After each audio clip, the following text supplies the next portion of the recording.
And good morning, everyone. Welcome to Sports Shorts Daily. Roddy Rance alongside Tommy Krysan here on this Wednesday hump day edition of Sports Shorts Daily. I apologize for not sounding as, deep-throated like Tommy, and clear like Tommy. I think the old weather change might have got me a couple days ago, but we're on the men's. TK, today we got a lot to get to.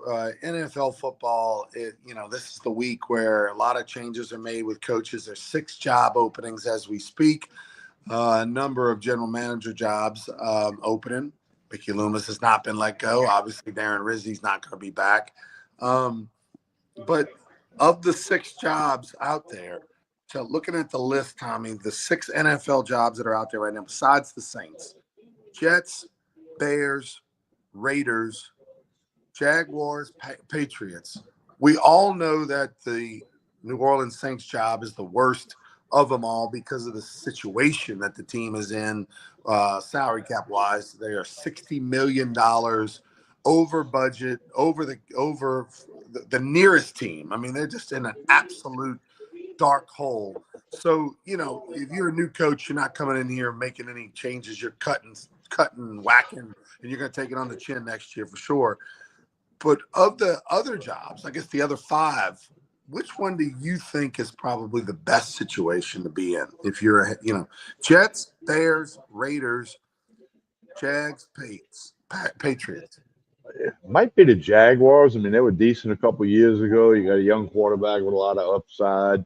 It just didn't work for Peterson. They gave him 3 years, unlike a couple other teams. But New England got rid of a guy after 1 year, so did the Raiders.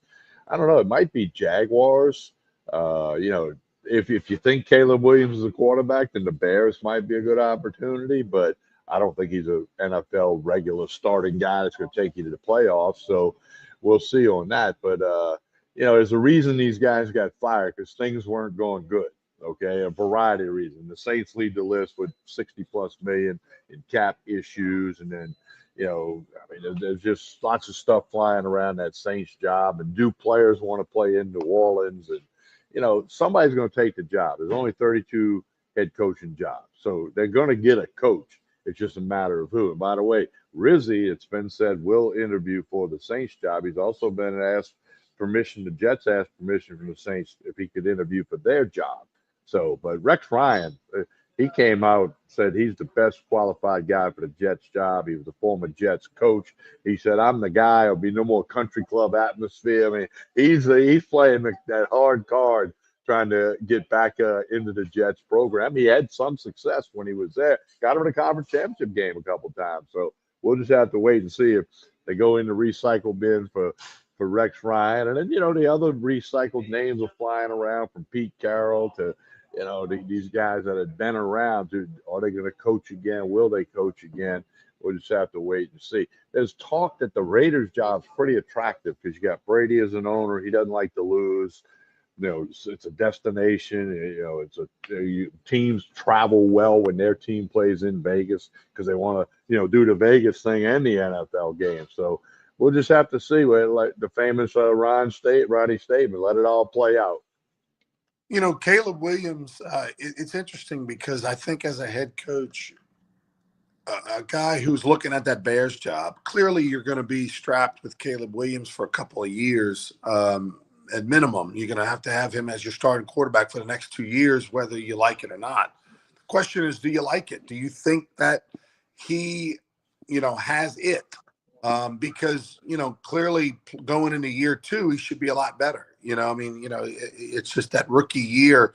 It's rare that you're Jaden Daniels. It's rare that you're a Hall of Fame coach and you're in a situation to win games like Bo Nix. So, for Caleb Williams to take it on the chin, to be out there, to get beat up, to get sacked, to go through the trials and tribulations, and come out healthy, he should be a lot better in year 2. Do you think that's who he is? That's a huge question because out of all those teams, that's the one with the quarterback with the star next to it that has a chance to be a star. But I agree with you with the Raiders, just from a free agency standpoint, not knowing their cap situation. But from a free agency standpoint, that's the team, right? It's inside. It's Nevada, it's Vegas, it's great living, great weather, good tax situation. So, that's where I think free agents are interested in going. Um, and if you get the right coach there, that could be a really hot spot for if it comes down to, hey, do we want, honey, you want to move to Las Vegas? You want to move to New Orleans? If it's a coin flip, I think Vegas is going to win. Sorry to tell you that, New Orleans. Well, and on the Caleb Williams thing, Peyton Manning went 3-13 his rookie year, so he ended up in the Hall of Fame. Okay, and now I think he probably had more upside before he took an NFL snap than Caleb Williams does. But there's going to be a coach that takes the Bears job, no question about that. Again, there's only 32 jobs. Somebody's going to take it, and we'll have to see. All right, so let's move over to LSU basketball. They took it on the chin last night. LSU basketball went to Missouri, led by 2 early, got down by 21, and then ended up losing by 15 or something like that. But the LSU men are now 0-2 in SEC play, 0-2 in conference play. The thing that's, you look at the stats from last night's basketball game. They shot 40%, Tommy, from 3. 40% as a team. I mean, that's like as good as they've done all year. You would think that means something. Unfortunately, Missouri shot 46 or 48% from 3. But LSU in their first 2 games in the SEC have been out-rebounded and committed more turnovers than their opponent. And that's really it in a nutshell. Has been the difference, more possessions for the other team and all that kind of stuff. So it's not going to get any easier for LSU men.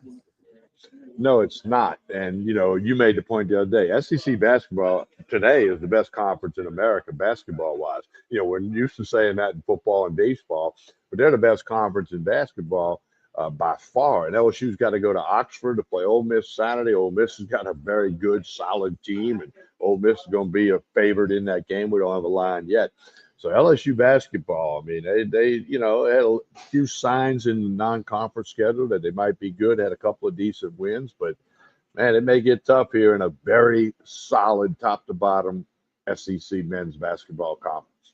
Well, the men aren't off to a good start. The women are. Women are still undefeated on the season. They're 2-0, 2 big blowout wins, although they got outscored in the second half at home against Auburn, but they had like a 15, 20-point lead at halftime, won by 10. Odd that the winner play LSU versus Tennessee in women's basketball coming up this week, and it's not on linear TV. That's weird.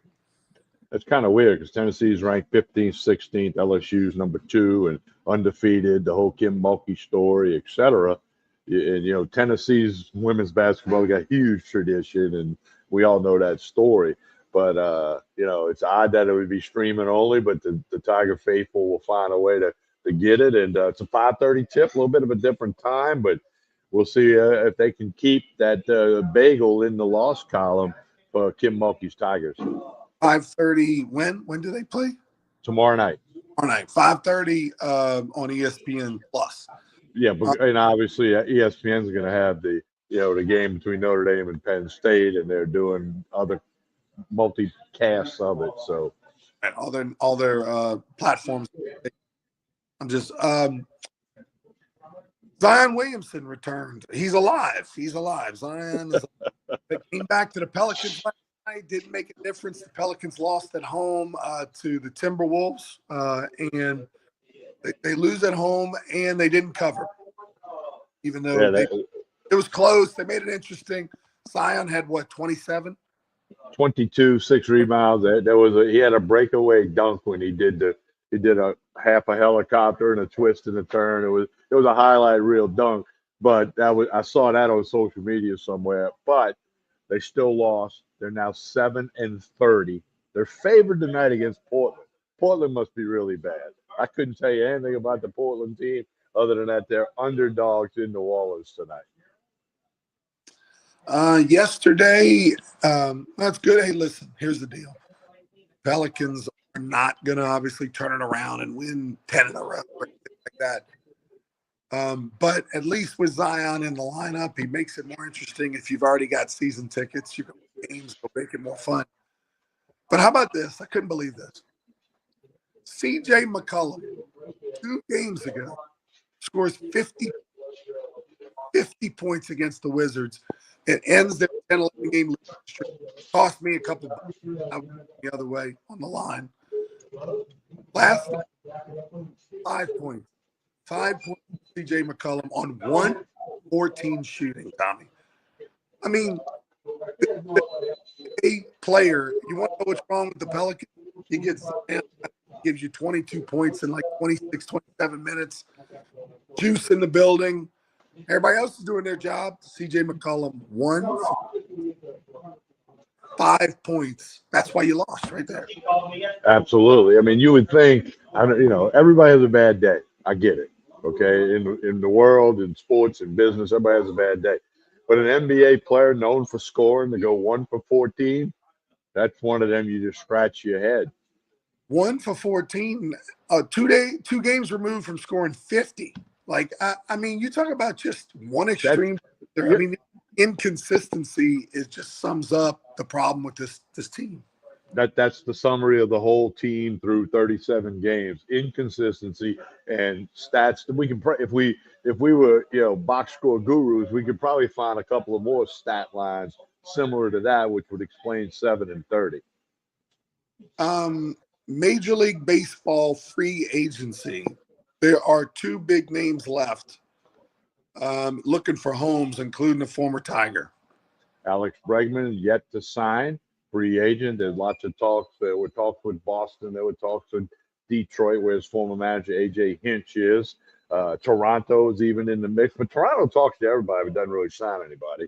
And then Pete Alonso, the Florida Gator, who hits bombs and has had good years for the Mets. He's still a free agent. So between Alonso and Bregman, 2 big names, marquee names in MLB, if you will.